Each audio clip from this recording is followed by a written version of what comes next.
ओम नमो भगवते वासुदेवाय। आप आए नहीं और सुबह हो गई, मेरी पूजा की थाली धरी रह गई।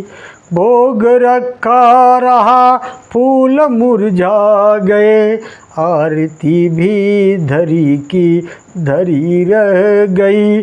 आप आए नहीं और सुबह हो गई, मेरी पूजा की थाली धरी रह गई।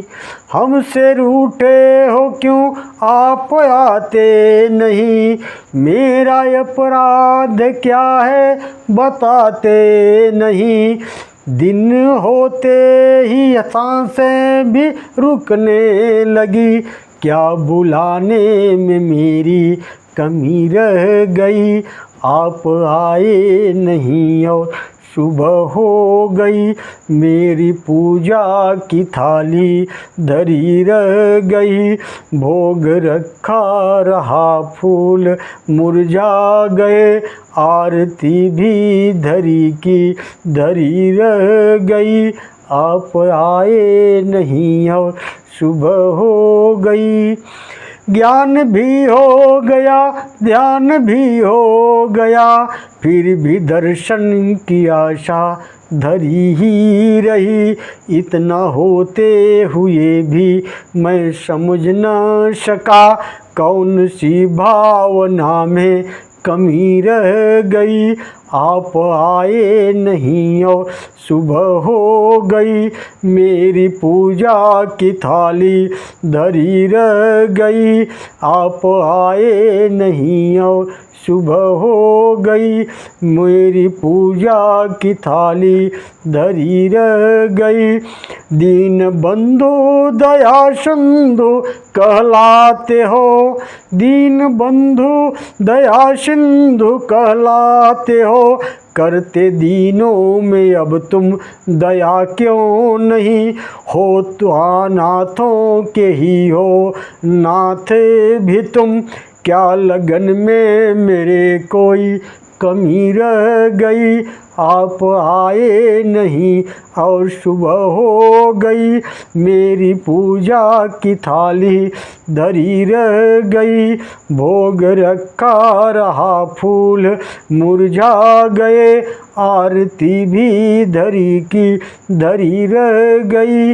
आप आए नहीं और सुबह हो गई, हमसे रूठे हो क्यों आप आते नहीं, मेरा अपराध क्या है बताते नहीं। दिन होते ही सांसें भी रुकने लगी, क्या बुलाने में मेरे कमी रह गई। आप आए नहीं और सुबह हो गई, मेरी पूजा की थाली धरी रह गई। भोग रखा रहा, फूल मुरझा गए, आरती भी धरी की धरी रह गई। आप आए नहीं और सुबह हो गई, मेरी पूजा की थाली धरी रह गई। ओम हरि ओम नमो भगवते वासुदेवाय। सज्जनों, आप देख रहे हैं हमारे अनंत पत्र न्यूज़ चैनल पर श्री वराह महापुराण की कथा। अब आज की कथा का प्रसंग है राजा भद्राक्ष का प्रश्न है और नारद जी द्वारा विष्णु के आश्चर्यमय स्वरूप का वर्णन किया गया है। आइए चलते हैं सीधा कथा की तरफ। राजा भद्राक्ष ने कहा, हे मुनों, आपको भी कोई आश्चर्यजनक बात दिखी हो तो वह मुझे बताने की कृपा करें। तब अगस्त्य जी कहते हैं, हे राजन, भगवान जनार्दन ही आश्चर्य रूप समस्त आश्चर्यों के भंडार मूर्तिमान हैं। मैंने इनके अनेक आश्रयों को देखा है। हे राजन, पूर्व समय की बात है, एक बार नारद जी श्वेत द्वीप में गए। वहाँ उन्हें ऐसे परम तेजस्वी पुरुषों के दर्शन हुए जिनके हाथों में शंख चक्र गदा और कमल शोभा पा रहे थे। तो नारद जी के मुँह से सहसा सनातन विष्णु के लेकर के कहा गया कि यही विष्णु है, ये विष्णु है, ये शब्द निकले। फिर नारद जी के मन में यह विचार आया कि मैं प्रभु की आराधना किस प्रकार करूं। ऐसा विचार कर नारद जी ने श्री हरि का ध्यान किया।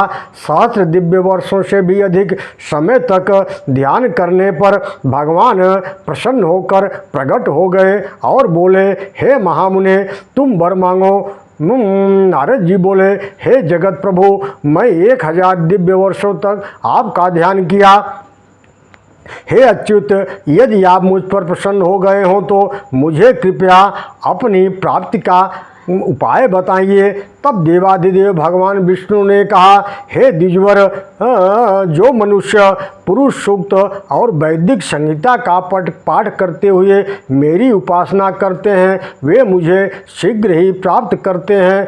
पंचरात्र द्वारा मार्ग से जो मनुष्य मेरा यजन करते हैं उन्हें भी मैं प्राप्त हो जाता हूँ। हे नारद, सत्वगुण वाले पुरुष मुझे पाने के अधिकारी हैं। कलयुग में रजोगुण तमोगुण की ही विशेषता रहेगी। यह दुर्लभ पंचरात्र शास्त्र का मेरी कृपा से ही ज्ञान प्राप्त होगा।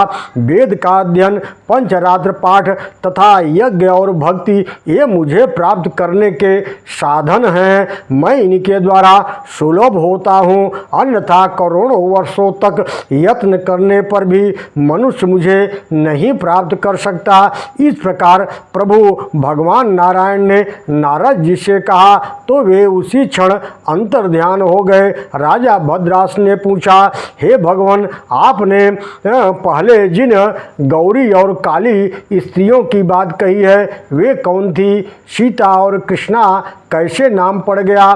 7 प्रकार के पवित्र पुरुष कैसे हुए? उन पुरुषों ने अपना 12 प्रकार का रूप कैसे बना लिया? 2 देह और 6 सिर का क्या तात्पर्य है? ओम नमो भगवते वासुदेवाय। जी कहते हैं, हे राजन, जो गौरी और काली ये 2 देवियाँ थी, इनका परस्पर बहन का नाता था। दोनों के 2 वर्ण है, एक का शुक्ल और दूसरी का कृष्ण। कृष्णा को रात्रि देवी कहा जाता है।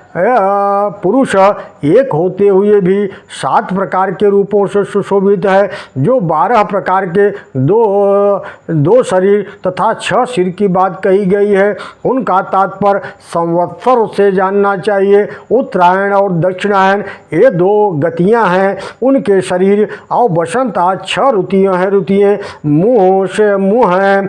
सूर्य दिन के और चंद्रमा रात के अधिष्ठाता हैं। हे राजन, इन्हीं विष्णु से इस जगत की उत्पत्ति हुई है।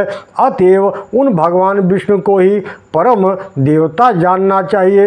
वैदिक क्रिया से हीन व्यक्ति उन परम प्रभु को, परमात्मा को देखने में सर्वथा असमर्थ है। राजा भद्राक्ष ने पूछा, हे मुने, परमात्मा का चारों युगों में कैसा स्वरूप जानना चाहिए? ब्राह्मण, क्षत्रिय, वैश्य और चतुर्थ वर्ण, इन चारों वर्णों का प्रत्येक युग में कैसा आचार व्यवहार होता है? अगस्त जी कहते हैं, हे राजन, सतयुग में वैदिक कर्म करके यज्ञों द्वारा देवताओं की पूजा करने वाले दिव्य पुरुषों में पृथ्वी सुशोभित रहेगी। ऐसा ही समय त्रेता युग में भी रहेगा। हे महाराज, द्वापर युग में सत्वगुण और रजोगुण की बहुलता होती है। फिर महाराज युधिष्ठिर राजा होंगे। इसके पश्चात कल स्वरूप कलयुग तमोगुण का विस्तार होगा। कलयुग के आ जाने पर ब्राह्मण अपने मार्ग से हट जाएंगे, च्युत हो जाएंगे। क्षत्रिय, वैश्य और चतुर्थ वर्ण, इन सबकी जाति प्रायः नष्ट हो जाएगी। इनमें सत्य शौच का नितांत अभाव हो जाएगा। फिर तो संसार नष्ट प्राय हो जाएगा। वर्ण और धर्म सर्वदा के लिए दूर चले जाएंगे। हे नरेंद्र, बहुत समय से चिरकालार्जित पाप तथा वर्ण संकर जाति के पुरुष के साथ रहने से ब्राह्मण द्वारा जो पाप बनता है, इससे 10 बार प्रणव सहित गायत्री मंत्र के जप करने से तथा 300 बार प्राणायाम करने से वह उस पाप से छुटकारा पा जाता है। प्रायश्चित्तों से ब्रह्म हत्या जैसे पाप भी छूट जाते हैं, नष्ट हो जाते हैं। शेष पापों से छूटने की तो बात ही क्या है। अथवा जो श्रेष्ठ ब्राह्मण सर्वोत्तम रूपधारी भगवान श्री हरि को जानकर ध्यान आदि से उनकी पूजा करता है, वह उन पापों से लिप्त नहीं हो सकता। वेद का अध्ययन करने वाला ब्राह्मण 100 बार किए हुए पापों से भी लिप्त नहीं होता। जिसके द्वारा भगवान विष्णु का स्मरण, वेद का अध्ययन, पुराणों का अध्ययन, द्रव्य का दान रूप में वितरण तथा भगवान श्री हरि का भजन, कीर्तन, यजन होता रहता है, वह ब्राह्मण तो सदा शुद्ध ही स्वरूप और सच्चित स्वरूप, शाश्वत स्वरूप हो जाता है। वह तो विरुद्ध धर्म वाले का भी उद्धार कर सकता है, विधर्मियों का भी उद्धार कर सकता है। हे राजन, तुमने जो पूछा था वह सब मैंने बतला दिया। ओम नमो भगवते वासुदेवाय।